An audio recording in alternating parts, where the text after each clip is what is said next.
Welcome back to the channel. This is Papi Knows Football. I'm your host, Fine Boy Papi, and today we'll be touching on Victor Osimhen. Like I said, man, this Osimhen thing is like taking quite a long time. I think I've been covering about him, a whole different news about him tomorrow, a lot of rumors about him, and we'll talk about Sterling. We'll touch on Broja, Chalobah, and many more. You get me? So first of all, I would like to put it out that Chelsea would like to still sell 7 players before the end of the transfer.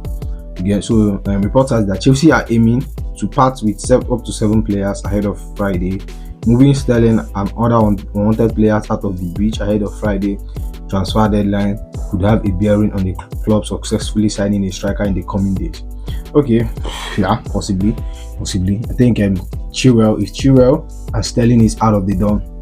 I think that kind of makes our deal with Osimhen quite easy.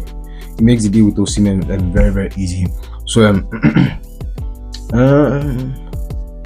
we'll talk about Lukaku deal as well.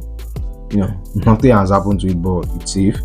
So Chelsea are looking to move 7 players, and I think the 7 players are in the name of David Fofana, Broja, Raheem Sterling, Chilwell, Chalobah, and then who other person?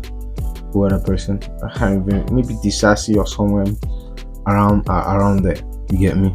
So we'll now move to Broja.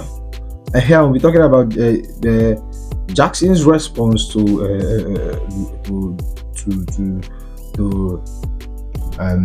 Mikel, the Mikel Jackson saga. You get me? So we'll probably be talking about it. So let's just touch on Lukaku. So the final details should be closed today for Lukaku to move to Napoli. Then Napoli will then travel and be arranged and will be arranged for him to leave Italy. Okay, so that shows I think the deal is in place. I don't even want to talk about it. I just want to see him lift that Napoli JC when Napoli unveils him. He's our new striker. That's all I want to see. You get me? That's all I want to see. I don't flipping care about this man. I don't even want to hear about him. I just want to know, I just want to wake up and say, okay, the move has been completed.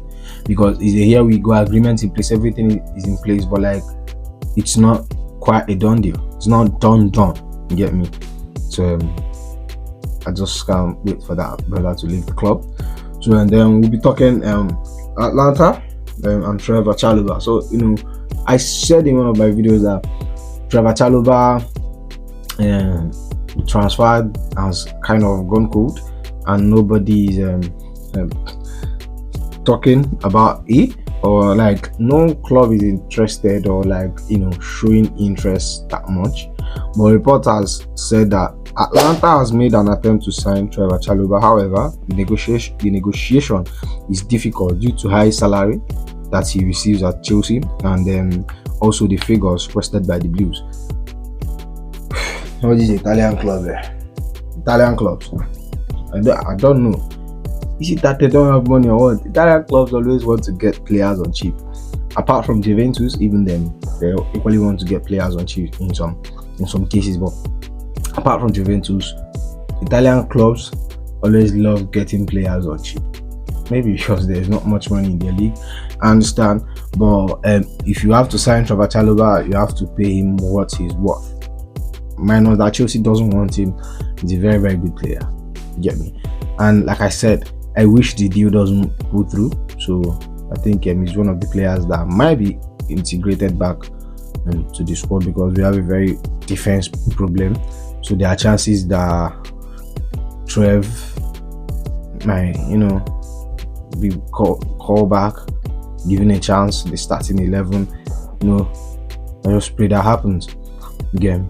So, but the transfer is not yet over. My Gay deal is still on the table. Newcastle are trying to get it across the line, get it done. So if they get it done, that means Crystal Palace will be in search of a defender. And Trevor Chalobah might be looked upon, Axel Disasi might be looked upon. So we just have to see what happens in the coming days. You get me? We just have to see what happens in the coming days. Transfer window is already almost over. Today is Tuesday. By Friday, it closes. So it's by tomorrow, by Thursday. Yeah, by Thursday, tomorrow. I think we'll be getting very good. We'll be getting the maybe a done deal for Osimhen but from reports he's backed to a corner. Osimhen is back to a corner. But we'll touch on that very, very soon. So let's touch on Armando Broja. So he's loaned to Ipswich Town. In case you have not been following, there are talks of Chelsea of the loan not going, of the deal not pulling through because of first of all they said it was paperwork, but later we find out that in the medicals there are problems with his injury problems. Yeah, so Ipswich Town kind of wants to move the goalposts. They want Chelsea to they want to renegotiate with Chelsea based on what Chelsea are requesting. You get me? Or the deal was set to, according to as of then, that the deal was set to collapse. But so far so good, and the deal haven't collapsed. They say that okay, let me read this. It's understood that Ipswich Town going back in for Armando Broja has not been completely ruled out. So there are chances that the deal could be completed before the end of the transfer. But maybe new terms, maybe it's not a permanent deal. But we just have to see. I think even if Chelsea doesn't say him, I think Armando Broja needs a club where he can play ball. He can play football back to back, get to the level we know he can get to. Maybe not come and play for Chelsea, but for maybe another club. He's a very, very good striker. Genuinely, he's a very, very good striker. You and I know like the quality of player he is. We can't doubt Armando Broja's quality. You can't. You get me? So we'll just be getting more updates on that, and we're moving to Mikel. If you don't know what happened after Chelsea 6-2, after Chelsea demolished Wolves 6-2, Nicholas Jackson took to his Instagram and said to Mikel, John is at Mikel, shut up your mouth, we are killing ourselves for Africa. Basically what happened is that Mikel has been saying on interview talking about Jackson not being a good finisher, and that's not far from the truth. And he's not saying that Jackson is not a good player, and which I've always said, he's a good player, but he's not a good finisher. He doesn't finish all his chances.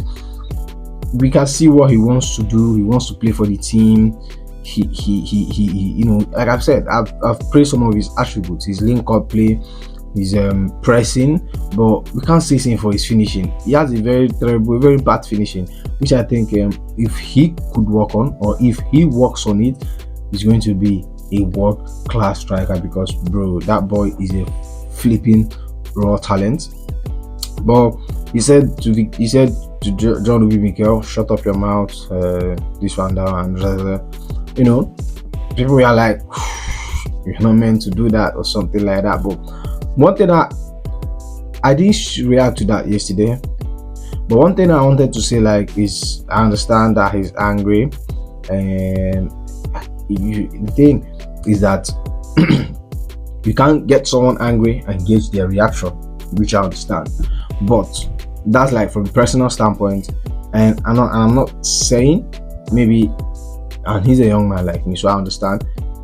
If he was to be me, I might have done the same thing, but as a professional, I think that wasn't necessary. You should have just go ahead, keep doing what you do, score goals. You get me? And let you do your talking in the pitch. Maybe when you have won a league or have done something significant, you could reply to John Mikel. And John Mikel is not really coming from a bad place, even though he has been spearheading for Osimhen to join Chelsea, and Osimhen joining Chelsea means Nicholas Jackson place is in jeopardy, so he's automatically going to be number 2 to Osimhen. You get me? So he has been spearheading the Osimhen to join Chelsea. He has been pushing it behind the door, camera. He has been really been pushing for Osimhen to join Chelsea. So I understand where Jackson is coming from, but John Obi Mikel has responded to him on his podcast, the Obi-Wan podcast, and here is what John Obi said. He said, John Obi's response to Jackson, he said, if he plays well, I'll praise him. If there is something to be said about him where he needs to improve, I'll definitely say it. You know, if you score goal every week and tells me to shut up, I will take it. Classic reply from John Obi Mikel. Like when he put out the video and I played it, I was like, man, and he responded very maturely, very calm, and I love the response he gave to Jackson. Genuinely, he didn't even try to escalate things. He's just like, yeah, I'm not, it's not like I have a problem with you, but this is coming from a good place. This is like a constructive criticism. It's because of the passion he has for the club, and I understand it. Maybe sometimes he may have pushed it a little bit too much, but I just think they squash the beef. I don't want this thing to be more than what it is. You get? And Nicolas Jackson needs to focus. You just scored one goal. You need to put in that Wolves performance week in, week out. You get me? You have to put it week in, week out. You did well against Wolves. Come our next match is Crystal Palace. Do well against them. You get me? So you don't have to do your talking in the pitch and shut up. Just put the score every week, and then we don't have a problem with you. You get me? So that's on John Obi Mikel. So now we'll be getting to Victor Sterling. Yeah, then we'll touch on Victor Osimhen for the last part. So Sterling would consider joining Manchester United in a potential swap deal that involved Jadon Sancho, although player wages could cause issues. So yesterday I put up a video talking about the Sancho swap deal with Jackson, and if you want to know my thoughts on that deal, go check the video out. But Jackson Chelsea needs to get rid of Sterling so he can free up the wage bill. And Man U need to get rid of Sancho. So it's basically kind of, okay, take my problem, I take your problem, kind of thing. So the players on high salary, Chelsea has a salary, a wage cap. I don't know whether Sancho is going to adapt to it. Man United might not be willing to pay Sterling all the 300 and he would demand to join another club, but he just has to take a pay cut, maybe a little pay cut, 200 to 50, and you can pay him that. But there are reports that two clubs as we are interested in Raheem Sterling, but like the salary has been the problem here, or has been the issue here. So we just have to see what happens with the Sterling thing. So there is time. Juventus are well interested in Sancho, and I think that there are rumors of him being interested in Raheem Sterling. Another thing is that Raheem Sterling wants to stay in England, London especially. So we just got to see what happens with the Raheem Sterling deal. So let's get to Victor Osimhen. So first of all, we'll talk about the Al Hilal deal. We discussed it in the morning. Napoli accepted the bid for Osimhen, but Osimhen there was no agreement in the morning. Yesterday there was no agreement yesterday with Victor Osimhen's camp. So Osimhen, the reporters came and said that Osimhen has turned down the Al Hilal deal. The Al Hilal offer, it seems to remain if they will launch another to satisfy his demand. So what is his demand? He wants a very good salary, which I think Saudi Arabia will pay, and he wants the release clause, because I think he just wants to play one season in Saudi Arabia and then dip or something like that, or like if another club in Europe came calling, so it could be easy for him to like leave, join them. But Al Hilal isn't buying that. So I think that's where the problem is for the deal. And furthermore, like I said earlier, that he's back to a corner. He's back to a corner, like I said, and this is going to be in the favor of Chelsea. He's his agent came out and said that you cannot. I don't know if you have seen that, but I don't think I have it here. He said Osimhen is not a goose you can ship far away. That he was the African best player of the year. He came 8th in the Ballon d'Or and stuff like that. They should respect him.